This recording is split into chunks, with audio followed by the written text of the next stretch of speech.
Karena saya bilang ke Pak Wigan, kemungkinan saya akan duduk di belakang karena musiknya bung bung bung membuat jantung saya berdebar. Saya punya atrial fibrillation. Ada yang pernah tahu?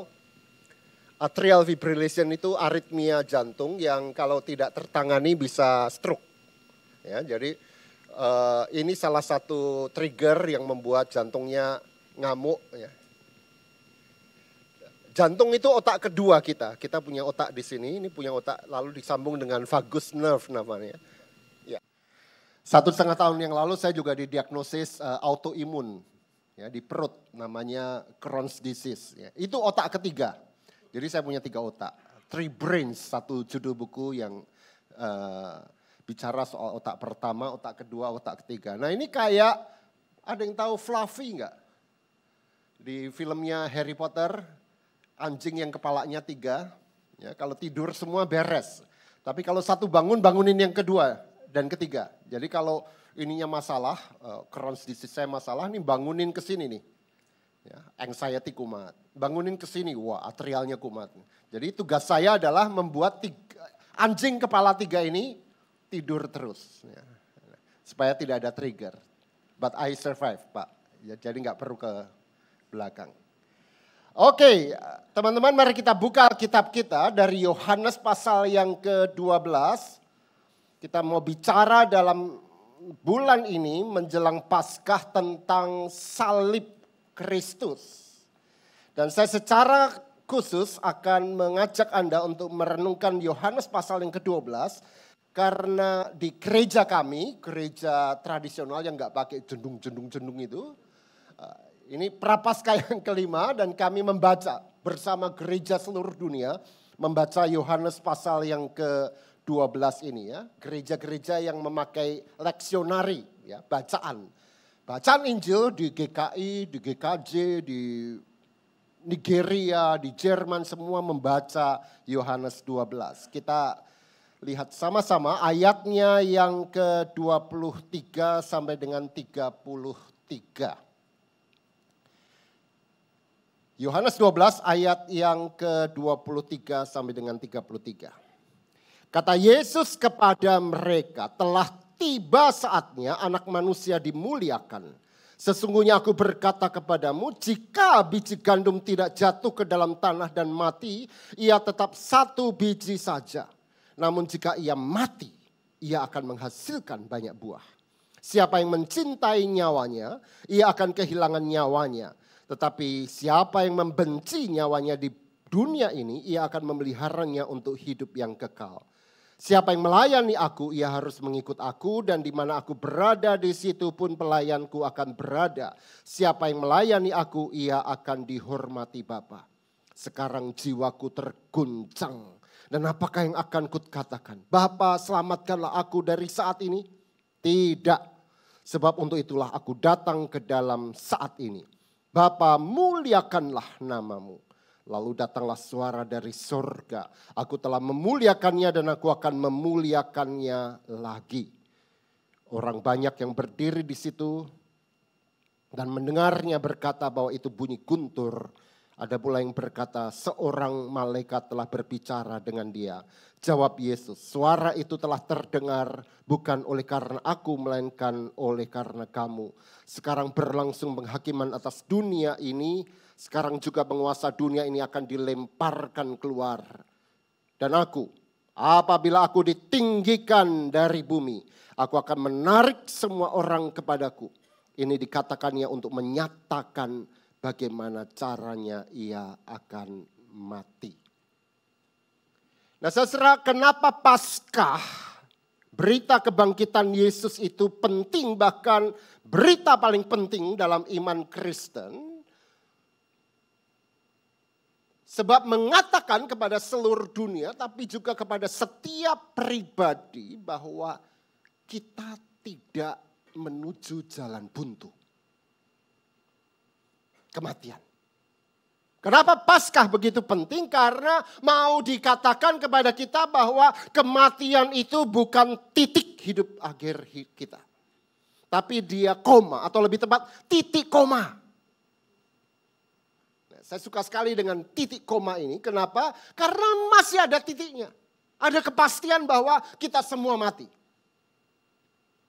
Tidak ada yang bisa menghindar kematian itu. Kepastian buat kita. Tapi ada komanya juga. Itu bahwa kematian yang pasti akan kita hadapi itu ada kelanjutannya. Ada kehidupan sesudah kematian. Tapi untuk sampai pada kehidupan baru sesudah kematian, syaratnya apa? Ya mati dulu. Ada seorang pendeta yang bertanya ke jemaatnya di sebuah khotbah, saudara, apakah saudara tahu apa syaratnya masuk surga? Wah, yang satu berkata, percaya Yesus, ya, belajar firman-Nya, ya, setia menjadi murid Kristus. Banyak jawaban. Dan pendeta itu mengatakan, syarat masuk surga apa? Mati. You harus mau mati untuk bisa masuk ke surga. Lalu dia lanjutkan pertanyaannya, siapa yang mau masuk surga? Angkat tangan. Wah, angkat tangan semua. Lalu dia lanjutkan pertanyaan ketiga, siapa yang mau masuk surga hari ini? Langsung nggak mau hari ini. Nah, saudara, bagi orang Kristen kematian itu memang mengerikan, tapi nggak ngeri-ngeri amat. Karena titik koma tadi itu. Makanya saya selalu heran kalau ada orang Kristen percaya pada Yesus, lalu dia sakit keras, didoakan kenceng-kenceng supaya sembuh. Dengan rumus bahwa orang percaya maka mukjizat itu nyata dan dia harus sembuh. Bukti kuasa Allah kalau dia sembuh. Salah itu. Firman Tuhan jelas mengatakan berharga kematian semua orang yang dikasihi Allah. Betul? Loh, kalau semua orang percaya sakit dan kemudian dia didoakan dan pasti sembuh, surga kosong dong. Kita harus terbuka pada kemungkinan bahwa Allah memang pengen dia mati. Allah kangen dengan dia. Allah rindu untuk menyambut dia sepenuhnya. Gak ada yang salah dengan kematian. Kematian adalah titik koma untuk kita memasuki kehidupan yang kekal itu. Makanya buat orang Kristen kematian itu harus kita ledek. Kita ejek. Seperti Paulus meledek kematian. Kalau Anda baca dalam 1 Korintus 15 ayat yang ke-55. Dia berkata apa? Hai maut, di mana sengatmu? Ngomong kosong kematian. Kenapa? Karena ada Kristus yang sudah bangkit mengalahkan kematian itu. Seorang ayah mengajak anaknya pergi ke suburb, ke daerah desa naik mobil. Karena udaranya segar dia buka kaca mobilnya gitu. Tiba-tiba ada seekor lebah cukup besar masuk. Bung! Dan anak itu ketakutan karena dia tahu dia alergi ya lebah itu, alergi racun lebah itu, dan itu bisa membuatnya bengkak dan sesak nafas dan sangat mengancam nyawa. Lalu karena dia ketakutan dia teriak, "Daddy, Daddy." Dan ayah itu sigap, dia tangkap lebah itu. Dan sesaat kemudian dia lepaskan lagi lebah itu. Dan anak itu menjerit lagi, "Daddy, kenapa dilepas? Aku takut." Lalu ayah itu berhenti dan ayah itu berkata, "Papi lepas lebah itu. Karena lebah itu sudah menyengat tangan papi.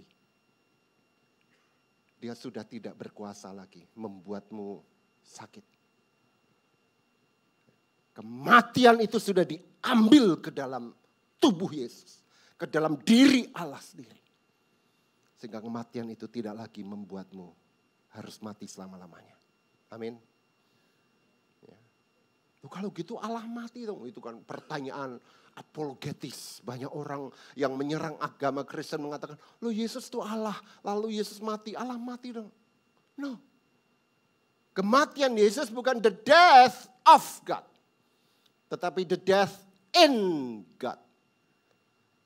Karena dengan kematian pribadi kedua dari Allah Tritunggal itu, Allah memasukkan kematian ke dalam dirinya itu. Karena itu kematian dan kebangkitan Kristus menjadi pasangan yang harus kita terima dua-duanya sebagai pokok keselamatan kita. Hidup yang baru itu dianugerahkan melalui kebangkitan Kristus. Tetapi kebangkitan itu tidak akan terjadi jika tidak ada kematian Kristus. Salib dan kebangkitan itu pasangan yang tidak pernah terpisahkan. Nah, sayangnya banyak orang Kristen yang terlalu memusatkan perhatian pada salib. Ada dua orang penulis buku, Ross Clifford dan Philip Johnson. Dia menulis sebuah buku yang luar biasa. Saya encourage Anda untuk cari bukunya. Judulnya adalah The Cross is Not Enough. Salib gak cukup. Salib gak cukup untuk memberi keselamatan. Kenapa? Karena mereka mengeluhkan kekristenan yang terlalu menekankan salib sebagai kunci keselamatan. Dan dengan cara itu banyak orang Kristen meromantisasi kematian. Kematian Yesus. Kenapa ini keliru? Sebab menurut berita Alkitab, kata mereka, apa yang menjadi kunci keselamatan bukan salib, titik. Tetapi kunci keselamatan adalah kebangkitan Yesus yang tersalib. Jelas, saudara? Apa artinya kalau Yesus kemudian tersalib untuk keselamatan kita, titik, tanpa dia kemudian bangkit mengalahkan kematian? Nothing. Kita punya jaminan keselamatan karena dia yang mati itu bangkit. Jadi kunci keselamatan adalah kebangkitan Yesus yang mati itu. Maka sangat penting buat kita untuk sungguh-sungguh memahami apa makna salib dan kebangkitan Yesus. Dan ini butuh hukum menafsir salib, hukum menafsir kebangkitan. Hukum apa itu? Hari ini saya memakai sebuah hukum yang menjadi judul khotbah saya adalah The Law of Reversal. Hukum pembalikan. Cara Allah bekerja melalui salib dan kebangkitan adalah membalik segala sesuatu. Tetapi sebelumnya saya ingin membahas 3 hukum yang seringkali justru lebih dominan dalam hidup spiritual orang percaya. Yang celakanya seringkali bertabrakan dengan the law of reversal yang Allah pertontonkan dalam firman Tuhan. Ada 3 hukum lain yang justru paling banyak dipakai oleh orang Kristen. Yang pertama. Hukum tabur tuai. Anda biasa dengan ini? Hukum tabur tuai. Siapa yang nabur sedikit dapat sedikit. Siapa yang nabur banyak dapat banyak. Banyak orang Kristen yang memakai hukum kausalitas semacam ini. Sebab akibat. Kalau Anda beri sedikit, cuannya sedikit. Anda kasih banyak, cuannya banyak. Anda kasih persembahan 100.000, Anda dapat 1 juta. Anda kasih persembahan 10 juta, Anda dapat 100 juta. Nah, saya mau bilang saudara, hukum tabur tuai semacam ini hukum yang biasanya dianut oleh orang-orang Kristen elementer. Orang-orang Kristen biasa-biasa saja. Dan ini hukum favorit banyak pengkhotbah. Apalagi pengkhotbah yang melayani di gereja yang semua persembahannya buat dia. Ya, maka dia seringkali memakai hukum tabur tuai supaya persembahannya banyak karena dia yang dapat. Problem dari hukum tabur tuai apa? Allah kemudian diimajinasikan, dibayangkan sebagai Allah yang reaktif. Allah yang bertindak tergantung dari aksi Anda sebelumnya. You do first and then God does the second. Apa yang Allah lakukan tergantung apa yang kita lakukan. Allah seperti Allah vending mesin. Kita cemplungin, cengkling C3 Coca-Cola keluar.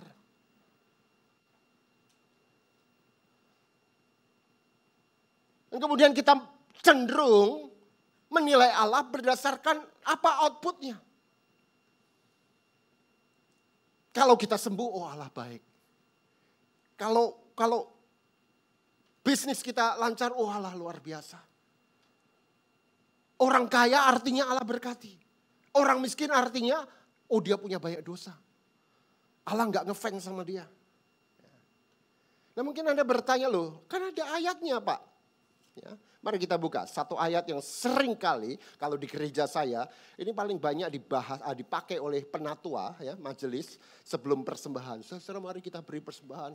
Landasan persembahan diambil dari 2 Korintus 9 ayat yang ke-6. Wah, supaya persembahannya banyak. Saya akan bacakan ya. 2 Korintus 9 ayat yang ke-6. Perhatikanlah ini. Wah, ini penting nih artinya. Orang yang menabur sedikit akan menuai sedikit juga, dan orang yang menabur banyak akan menuai. Bahkan ada ayatnya. Ayatnya ada. Tapi kita tidak boleh melihat Alkitab ini dengan perspektif ayatiah. Hati-hati saudara. Ayatiah itu apa? Cari ayat. Karena kita punya konsep cari ayat yang sesuai dengan konsep kita. Alkitabiah tidak sama dengan ayatiah. Maka ayat ini harus ditafsir dalam konteks keseluruhan surat itu. Dan kalau Anda baca seluruh surat itu, maka menjadi jelas maknanya justru berkebalikan. Saya kasih tahu, saudara.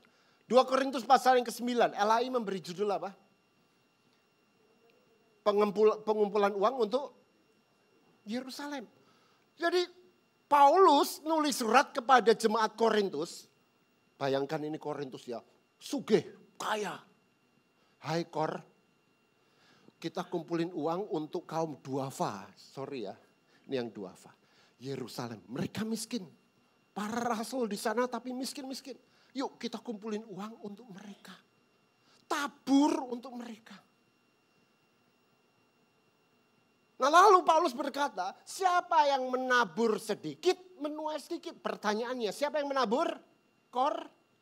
Korintus. Siapa yang menuai? Dalam konteks ini, Anda menabur, yang menuai siapa? Yerusalem. Jadi kalau Anda tabur ke orang lain akan menuai sedikit. Anda tabur banyak, orang lain akan menuai. Loh, itu kan bisa-bisanya Yoas aja ngomong gitu. Oh, Alkitab mengatakan itu. Mari kita lihat, Yohanes 4 ayat 37. Karena orang pada zaman itu sudah paham peribahasa yang mengatakan apa? Yohanes 4 ayat 37. Tiada gading yang enggak ada hubungannya ya. Yohanes 4 ayat 37.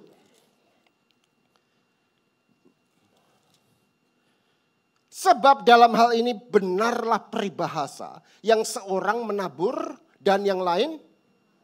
Jadi yang menabur dan yang menuai sama enggak? Beda. Jadi jangan bayangkan Anda menabur cetiau, Anda dapat captiau. Enggak. Anda menabur kepada orang lain akan menuai sedikit juga. Kalau Anda tabur sedikit, kalau Anda tabur banyak, mereka akan tuai banyak juga. Gitu loh. Loh kalau gitu kapan saya menuai? Anda sudah menuai. Dan ini saatnya Anda menabur. Dan taburan Anda menjadi tuaian jemaat yang lain. Jemaat yang lain itu menerimanya sebagai tuaian dari Allah. Dan mereka akan didorong, dimotivasi untuk menabur ke tempat lain. Jadi Allah nggak punya kewajiban untuk pay you back. Anda punya kewajiban untuk pay it forward kepada yang lain. Teruskan. Dengan cara itu berkat Tuhan kemudian menyebar. Hukum yang kedua apa? Hukum tarik-menarik. The law of attraction. Wah. Intinya apa? Intinya adalah apa yang ada di benak Anda akan menarik apa yang Anda inginkan itu. Kalau Anda berpikir positif, itu akan menarik yang positif juga. Demikian sebaliknya, kalau Anda berpikir negatif, akan menarik yang negatif. Maka para pengkhotbah yang memakai the law of attraction ini akan berkata, sing positif. Visualisasikan apa yang Anda inginkan. Dan Allah atau alam raya, alam semesta, dengan energinya akan membuat visualisasi positif itu menjadi terwujud. Jadi buat yang sudah kecewa, suamiku ternyata nggak ganteng-ganteng amat, itu salah Anda dulu visualisasinya malam-malam. Dapatnya ya kayak gitu itu. Atau habis nonton film horor. Kok hukum atraksi ini kemudian dikristenkan. imani apa yang engkau inginkan dan klaim pada Allah, Allah akan berkewajiban untuk memberikannya kepada Anda. Anda akan mendapat apa yang Anda percaya. Dan ini bahaya, saudara.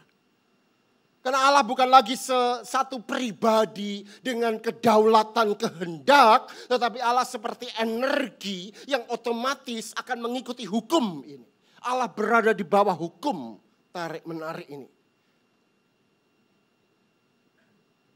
Anda sering gak dengar khotbah yang mengatakan, think positif, imani, dan kemudian Anda akan dapatkan apa yang Anda imani itu.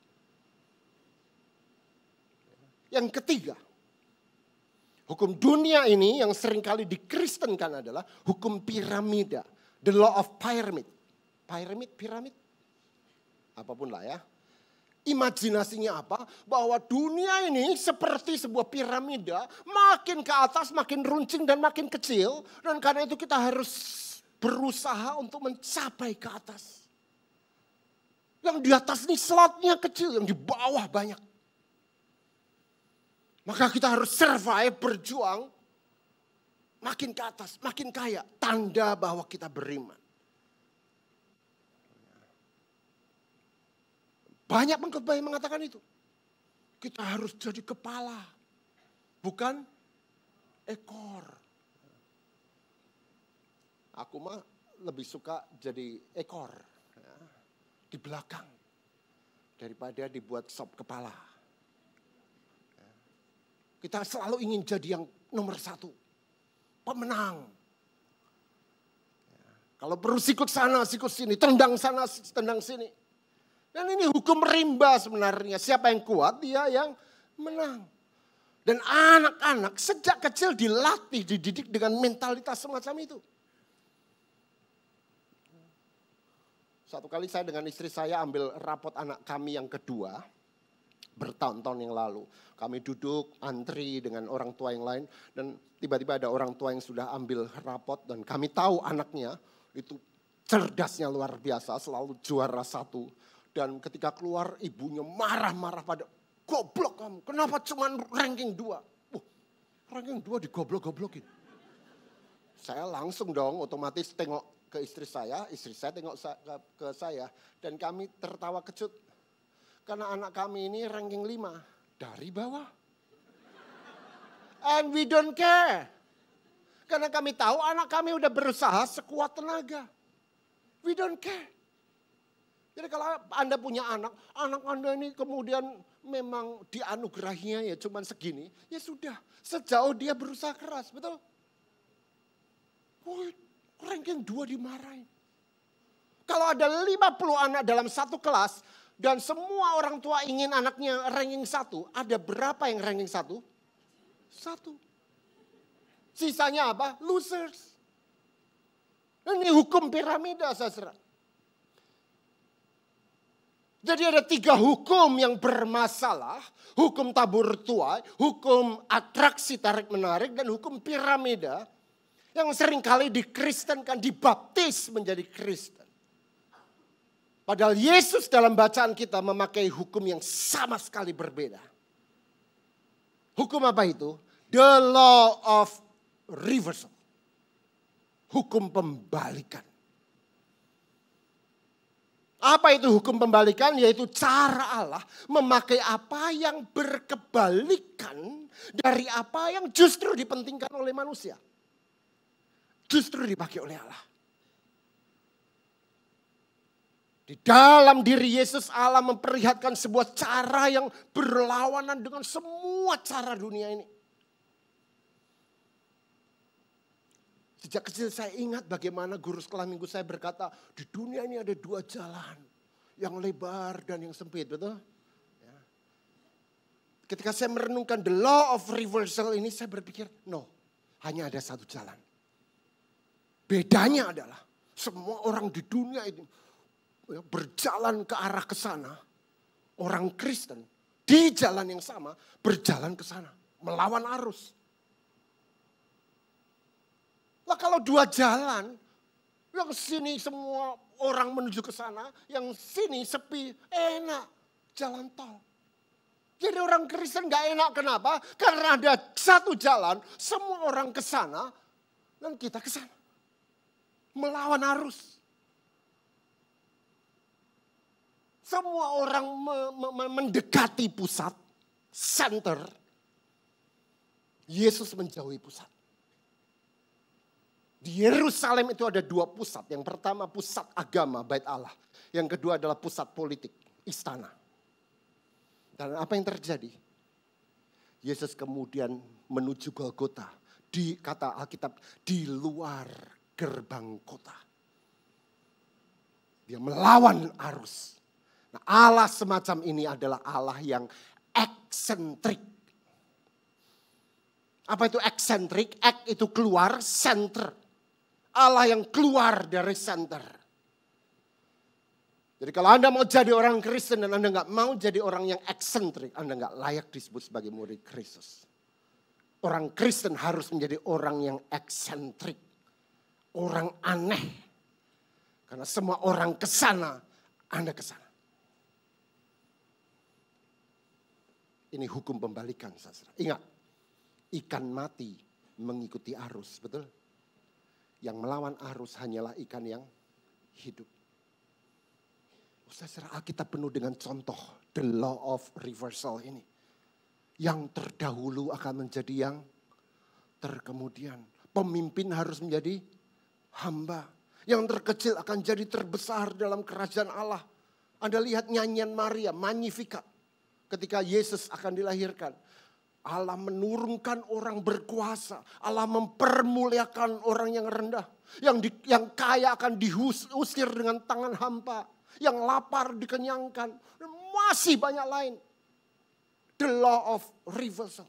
Allah membalik piramida yang meruncing ke atas itu. Menjadi piramida yang sungsang. Upside down. Anda mau di atas, jadi yang di bawah. Nah, dalam bacaan kita itu muncul pada ayat yang ke-24-25. Mari kita lihat sekali lagi. Yohanes pasal 12 ayat 24-25. Sesungguhnya aku berkata kepadamu, jika biji gandum tidak jatuh ke dalam tanah dan mati, ia tetap 1 biji saja. Namun jika ia mati, ia akan menghasilkan banyak buah. Ayat 25, siapa yang mencintai nyawanya, ia akan kehilangan nyawanya. Tetapi siapa yang membenci nyawanya di dunia ini, ia akan memeliharanya untuk hidup yang the law of reversal. Anda mau hidup, Anda harus mati. Berapa tahun yang lalu saya diundang oleh, ini masuk YouTube gak sih? Nanti masuk YouTube ya? Ya udah gak apa-apa deh. Saya diundang oleh majelis sinode GPIB. Anda tahu ya GPIB ya? Ya mudah-mudahan GKI lah gitu. Meminta saya untuk ceramah, judulnya spektakuler. Bagaimana menyelamatkan anak-anak muda GPIB yang pada lari ke gereja lain, ke gereja Anda semua ini. Karena jumlah pemuda GPIB, GKI itu menurun. Lalu saya ceramah. Lalu saya katakan, Bapak Ibu ini pemimpin sinode semua. Untuk menghemat waktu kita, izinkan saya ngomong 1 kalimat dan kalau Anda nggak suka, kita selesai, beres. Kalau Anda mau, saya lanjutkan. Saya katakan, GPIB akan mati.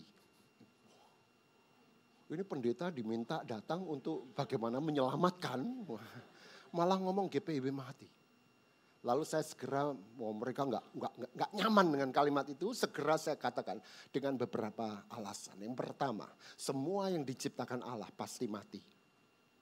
Oh ya, kalau gitu oke. Ya. Jadi Anda tahu semua gereja yang tercatat dalam Alkitab, udah nggak ada lagi batang hidungnya, saudara. Semua gereja akan mati. Anda menganggap Lifehouse ini akan kekal sampai selama-lamanya, omong kosong. Lifehouse ini akan mati suatu kali, GKI akan mati. Semua gereja megachurch mati. Tapi yang kedua saya bilang, jangan mati muda karena kesalahan Anda. Jangan mati muda karena high kolesterol, diabetes. Jaga supaya mati pada saatnya Anda memang harus mati. Tapi yang ketiga yang paling penting, dan saya kutip ayat ini. Kalaupun gerejamu mati, biarlah itu seperti sebuah benih yang jatuh dan mati dan mendatangkan buah. Mati itu biasa. Tapi bagaimana kematian kita mendatangkan buah. Apa social footprint yang Anda akan tinggalkan setelah Anda mati? Itu pertanyaan yang selalu terngiang pada benak saya 5 tahun terakhir ini. Karena saya merasa, gue kok udah mulai menua ya, udah aging. Saya harus mempersiapkan kematian saya. Banyak pendeta yang terlalu banyak bicara soal Christian lifestyle. Tapi gak pernah khotbah tentang Christian death style. Mati itu harus ada gayanya, saudara. Gaya mati Kristen. Yaitu mati supaya memberi buah. Meninggalkan social footprint. Anda mati itu tidak membuat orang, puji Tuhan akhirnya dia tidak ada. Tapi kematian Anda membuat kemudian orang bisa tetap bertumbuh dalam iman.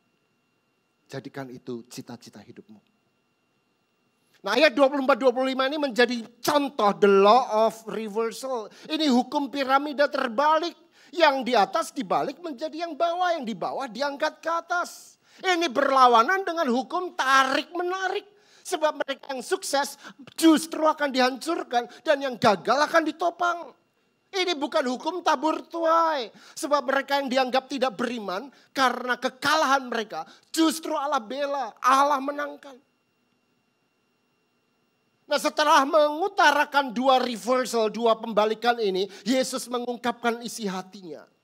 Buat Anda-Anda yang bergumul dengan healing, dengan anxiety, dengan depresi, baca ayat ini. Saudara. Mari kita lihat ayat yang ke-27. Sekarang jiwaku terguncang. Dan apakah yang akan kukatakan? Bapa, selamatkanlah aku dari saat ini. Tidak. Sebab untuk itulah aku datang ke dalam saat ini. Ini bahasa Alkitab untuk apa? Depresi yang mendalam. Yesus tahu dia akan mati. Dan dia mengalami situasi mental yang sangat terguncang. Dia mengalami depresi itu. Maka jika ada di antara Anda yang menghadapi masalah kesehatan mental. You are not alone. I feel you. Saya ingin memvalidasi pergumulan batin Anda.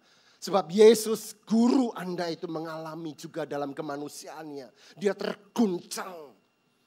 Berapa kali Alkitab mengatakan bagaimana kondisi mental Yesus yang sangat tertekan. Bahkan sampai mengeluarkan darah lewat peluhnya. Jangan sampai mental illness yang Anda hadapi. Persoalan mental health yang Anda hadapi. Kemudian membuat Anda buyar menuju pada apa yang menjadi purpose hidup Anda. Maka Yesus mengatasi dirinya sendiri. Dia berkata, apakah aku akan minta keselamatan dari Sang Bapa?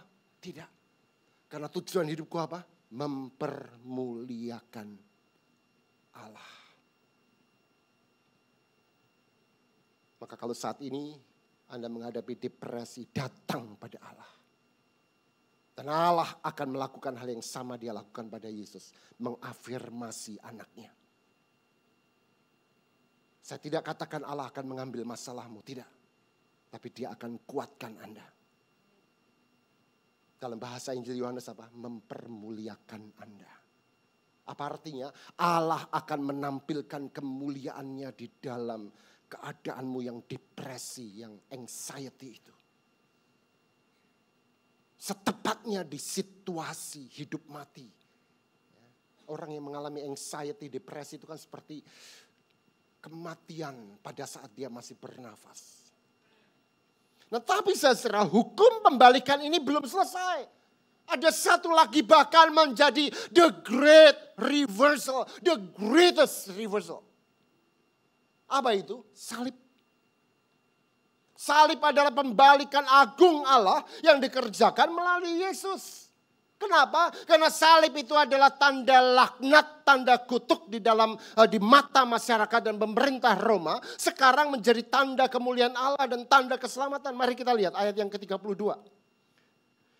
Dan aku apabila aku ditinggikan dari bumi. Apa artinya aku ditinggikan dari bumi? Kata yang dipakai adalah hipso. Ketika aku hipso, aku ditinggikan. Itu punya dua arti. Yang pertama literal, dia diangkat naik di atas kayu salib itu. Penghinaan paling hina. Tapi arti yang kedua adalah dipermuliakan. Tepat pada saat dia dihina oleh dunia, Allah mempermuliakan dia. Ini the great reversal. Anda harus paham Injil Yohanes dibandingkan 3 Injil yang lain. Saudara. Matius, Markus, dan Lukas melihat kemuliaan Yesus terjadi ketika Yesus yang mati di atas kayu salib itu kemudian dibangkitkan. Kebangkitan itu adalah kemuliaan Yesus. Yohanes lain. Kalau Anda belajar Alkitab, Yohanes memperlihatkan kemuliaan Yesus justru ada pada saat Yesus disalib. Bukan di kemuliaan kebangkitan. Yesus dihina habis-habisan di atas kayu salib. Itulah kemuliaan yang terbesar yang Allah berikan kepada dia. Nah, kata hipso ini dipakai juga dalam Yohanes 3. Ini yang terakhir saya janji. Mari kita lihat. Yohanes pasal yang ketiga. Ayat berapa yang paling terkenal? 16. Yang Anda sering lupakan adalah ayat sebelumnya. Ayat 14. Sama seperti Musa meninggikan ular di padang gurun, demikian juga anak manusia harus ditinggikan. Hipso. Anda tahu kisah ini? Musa mengangkat ular. Jadi suatu kali Israel kumat. Kumat apa? Kumat komplainnya. Enakan di Mesir, budak tapi dapat makan. Di padang gurun cuma dapat roti tawar, kami muak. Kata mereka dalam bilangan 21, Anda baca nanti. Allah marah, Allah berikan ular tedung. Ular tedung itu kobra Mesir. Patokin semua, mati. Lalu mereka menyesal. Apa yang Allah lakukan? Allah menyuruh Musa untuk membuat ular tedung yang sama dari tembaga, dililitkan pada tongkat, lalu diangkat. Siapa yang melihat tongkat ular itu, dia akan sembuh.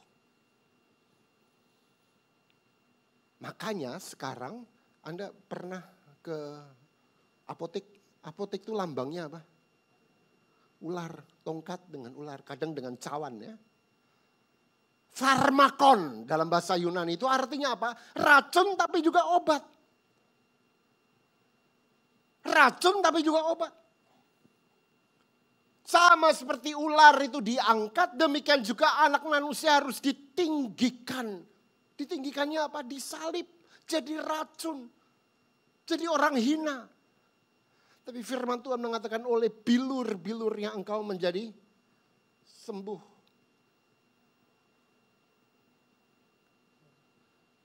Kata hipso dipakai di sini untuk menunjukkan bahwa Yesus dihina habis-habisan, dianggap racun dan karena itu harus disingkirkan. Tapi di saat yang bersamaan dia menjadi pokok keselamatan bagi dunia.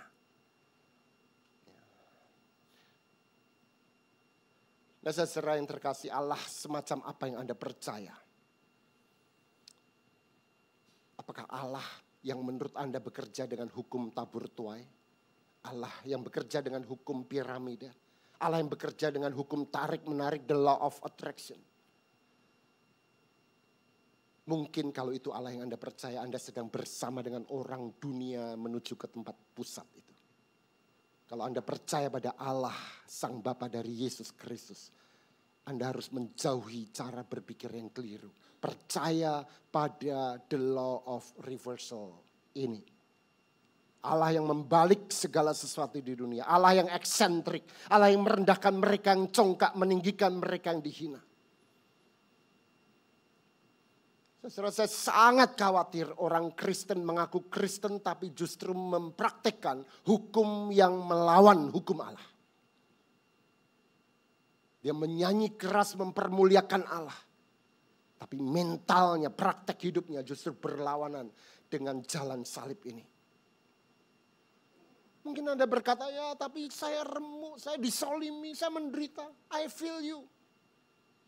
Perasaan Anda valid, dan saya nggak akan berkata semua akan baik-baik saja. No.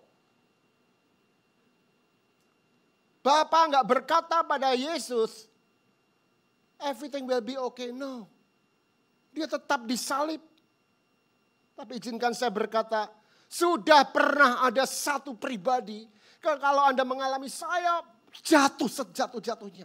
Sudah pernah ada satu pribadi di tempat itu. Yesus namanya. Saya berada di lembah kekelaman. Sudah pernah ada satu pribadi. di lembah paling kelam. Yesus namanya. Dan di titik itu Allah membalik semuanya. Salib menjadi kebangkitan. Jumat Agung menjadi Minggu Paskah. Biji yang jatuh dan mati memberikan buah. Dan kalau Allah Sang Bapa berkata, "You are my beloved son." Allah yang sama akan berkata kepada Anda, "Engkau berharga di mataku. Sekalipun engkau harus jatuh, engkau harus mati. Engkau berada di lembah kekelaman itu." Jika penderitaan dan masalah Anda sudah begitu dalam dan sampai pada titik Anda mempertanyakan Allah. Mempertanyakan masih bernilaikah hidup saya ini. Saya mau katakan 4 hal. Bukan, 5 hal. Dan saya ajak Anda saat ini mengucapkan dalam hati Anda. Ikuti ucapan saya dan katakan dalam hati Anda. Yang pertama, saya bukan produk gagal Allah. Allah nggak pernah membuat produk gagal. Anda ditolak banyak orang, Anda ditolak orang tuamu, Anda ditolak oleh sesamamu. Anda merasa gagal. Saya bukan produk gagal Allah. 2, katakan dalam hati Anda, saya akan ucapkan. Saya bukan produk asal Allah. Allah nggak pernah ciptakan Anda asal-asalan. Amin. Allah ciptakan Anda dengan begitu teliti, dengan begitu takjub. Saya bukan produk asal Allah. 3, katakan dalam hatimu. Saya bukan produk batal Allah. Allah nggak pernah menciptakan Anda sekenanya. Oh batal-batal, nggak jadi, udah. Gue bikin yang lain. No. Dia yang ciptakan Anda ketika di dalam rahim ibumu. Dia akan terus pelihara Anda. Dan yang keempat, saya bukan produk masal Allah. Allah nggak pernah bikin ciki masal yang namanya Haryono, Yoas, Wigan, Paulus. Masal, semua sama. Setiap Anda diciptakan unik. Kita memang nggak perfect. 3 tahun terakhir ini saya bergumul dengan 3 otak saya. Dan saya berkata, gagal hidup saya. No, at the end of the day saya berpikir dan dengan itu saya secara konstan bergantung kepada Allah. Di dalam kerapuhan tubuh saya. Saya bukan produk asal, saya bukan produk batal, saya bukan produk gagal. Saya bukan produk masal Allah. Tetapi yang kelima, saya dicintai Allah. Mari kita katakan dengan suara kita bersama-sama. Saya dicintai Allah. 2, 3. Saya dicintai Allah. Mari kita bersatu dalam doa. Tuhan, hari ini kami belajar. Dan sungguh-sungguh belajar. Bahwa caramu bekerja melawan cara dunia ini. Dan izinkan kami menjadi orang-orang Kristen eksentrik. Orang-orang Kristen yang berani melawan arus. Percaya pada cara Allah bekerja. Engkau membalik segala sesuatu. Engkau membalik salib hina itu. Menjadi kebangkitan yang menjadi pokok keselamatan kami. Dan kalau hari ini kami merasa gagal. Kami merasa jatuh sejatuh-jatuhnya. Kami merasa ditubir gelap. Tak seorang pun yang peduli pada kami. Izinkan kami saat ini belajar berkata, aku bukan produk gagal Tuhan. Aku bukan produk asal. Aku bukan produk masal. Aku bukan produk batal. Engkau ciptakan kami begitu unik, begitu indah. Aku dicintai oleh-Mu Tuhan. Dan bersyukur Engkau tidak pernah mengatakan semua akan baik-baik saja. Kami akan berada di tempat di mana Yesus sudah berada di sana dalam penderitaan yang amat sangat. Tapi izinkan kami menatap tangan cintamu yang meregang nyawa, kini merangkul kami dan berkata, aku bersamamu anakku. Hari ini hamba-Mu berdoa untuk setiap orang dalam ruangan ini, untuk setiap persoalan yang mereka hadapi. Jangan jauhkan mereka dari persoalan itu Tuhan, tapi mendekatlah dengan mereka. Beri mereka kekuatan untuk berjuang, untuk tetap punya citra diri bahwa aku dicintai Allah. Walaupun toh kami harus menghadapi semua penderitaan itu, kami mengalaminya bersama dengan Yesus yang sudah mengalami salib itu. Kami menantikan pembalikan dari Allah atas hidup kami. Kami menantikan karya Tuhan yang ajaib itu, yang membawa kami bersama dengan kemuliaan Kristus. Hamba-Mu berdoa untuk setiap orang. Beri mereka kekuatan Tuhan. Beri mereka kemauan untuk berkata dalam hati mereka, aku dicintai